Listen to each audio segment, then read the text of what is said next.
going to do. It's really going to be good. So just realize this. As we talk about Intel, I think it's important to realize that even though I'm getting really good information, uh, it doesn't necessarily mean that we're going right this minute. It means that it's very, very close, and I cannot, unfortunately, give you all of the detailed information that I'm able to get. Some of it is considered off limits, but most of it I talk about in a way that you guys get the gist of what I'm saying, and you can read between the lines in some cases.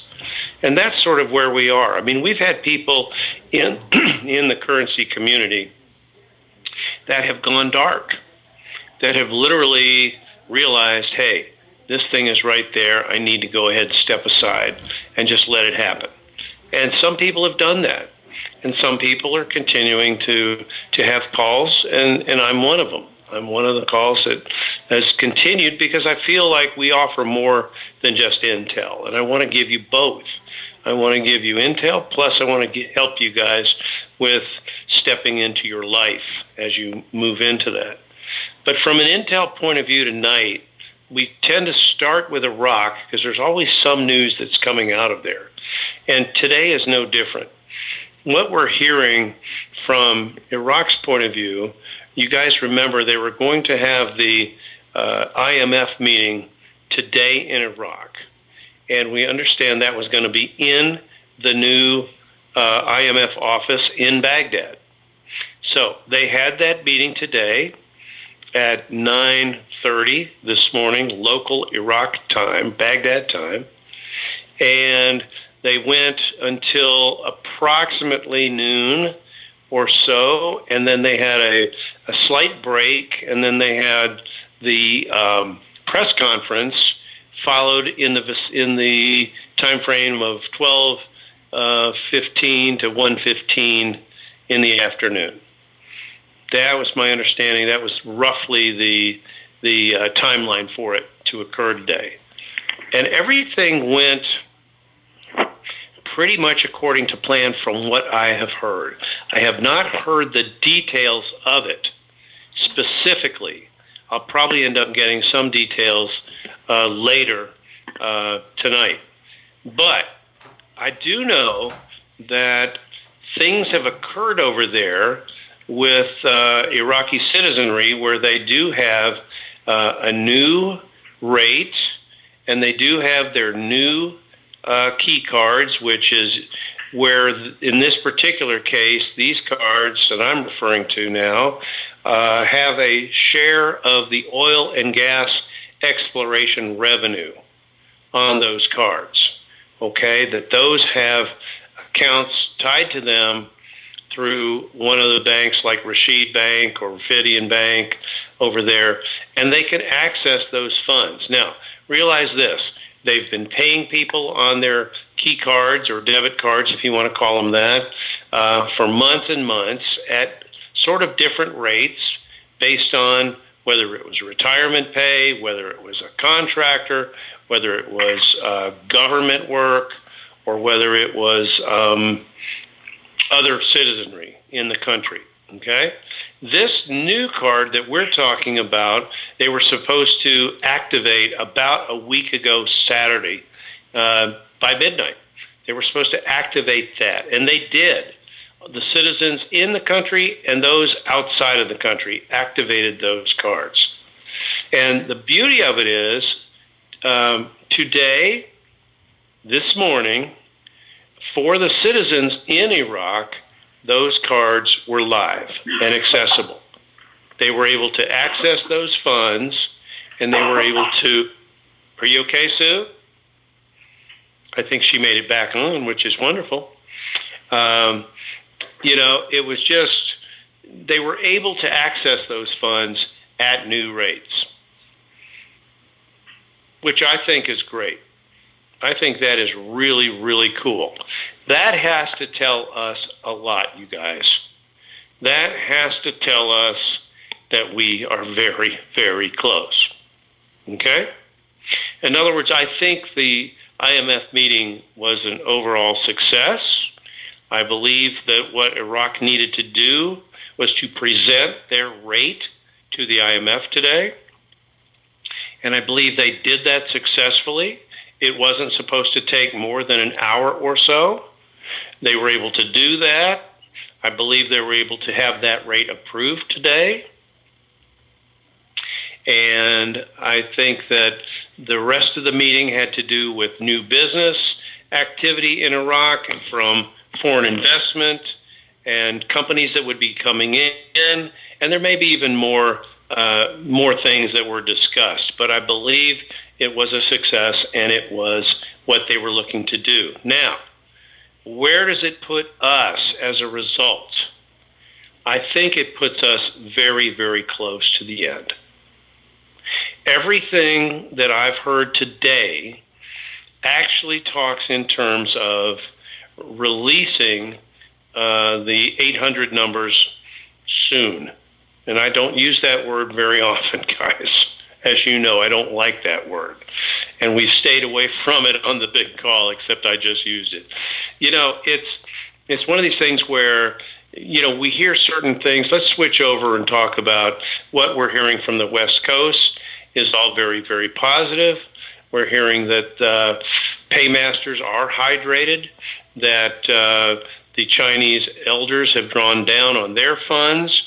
We hear that tonight the bond traders in Hong Kong are ready to get started with their bond payouts. We hear that certain ZIM swaps started today.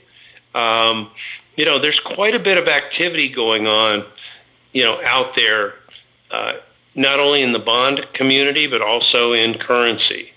I believe exchanges are continuing to go on, and I believe that even though the result of the exchanges is temporary SKRs, I believe those SKRs will be made liquid very, very soon.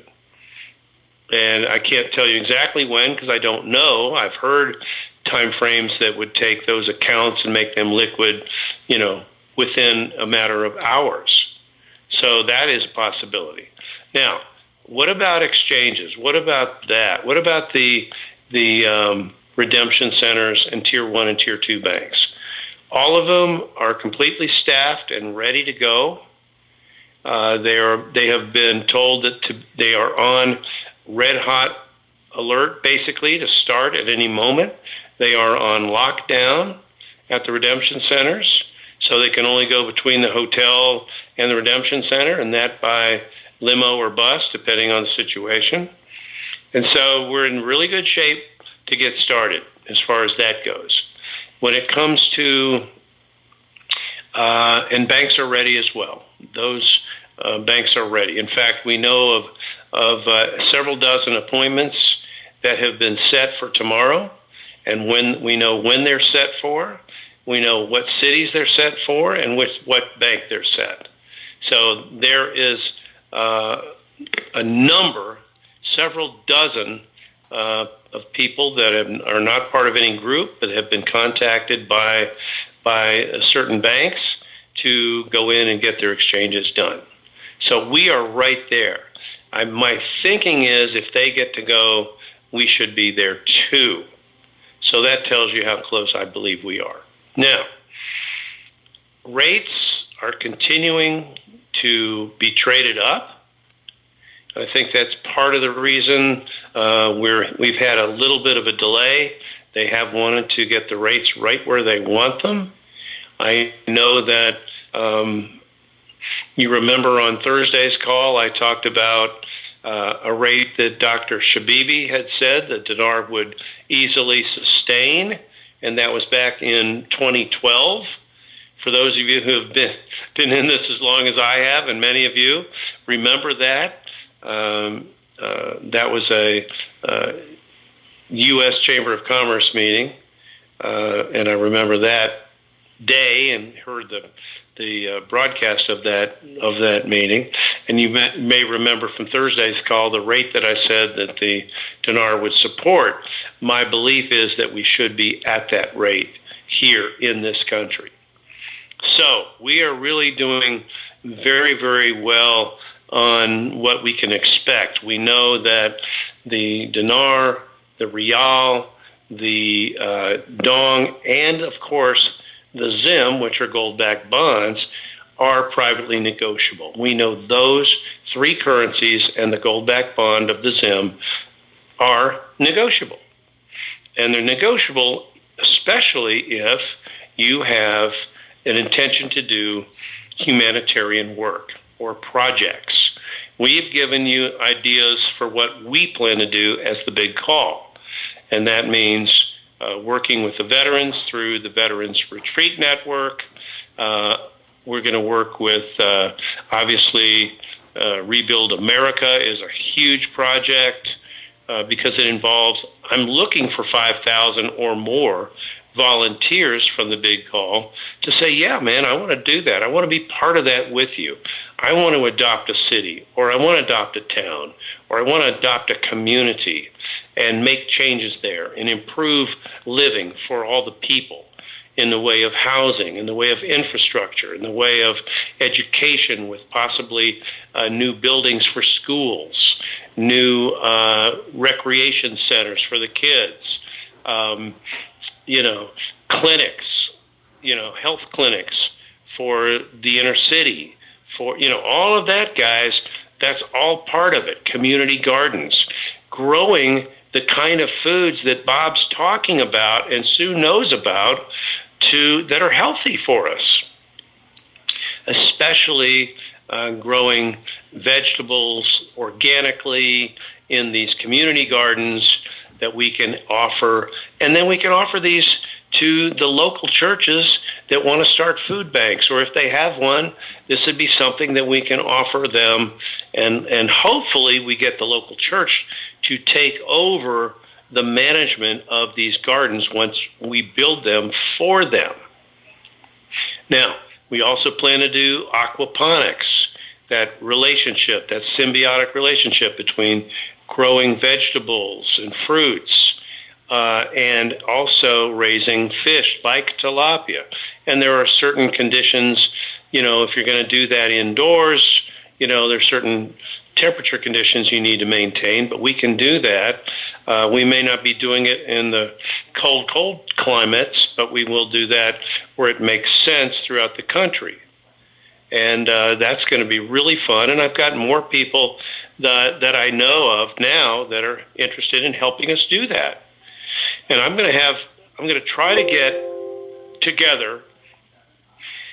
This would be on calls, and this would also be on regional meetings to get leaders that will take some of these concepts like aquaponics, like community gardens. If you're a gardener, I want to hear from you. And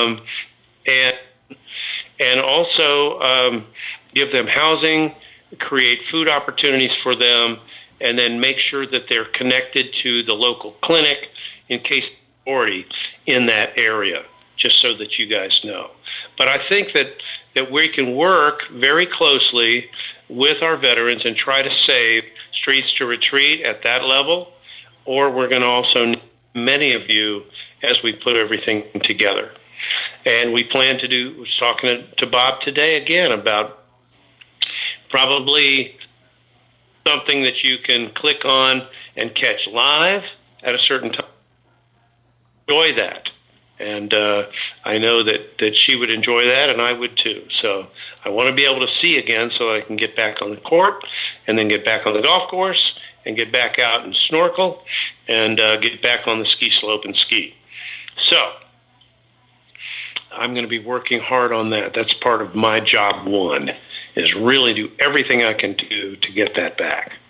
Otherwise, guys, you are really in a good place right now, whether you know it or not. Like Pastor Stephen said, stay positive, stay in faith, pray continuously, constantly, pray without ceasing, all of those various ways to say it. Continue to stay in faith and believe for this, because it's real and it's just almost to us. It's almost to us. And I do expect it imminently. Now,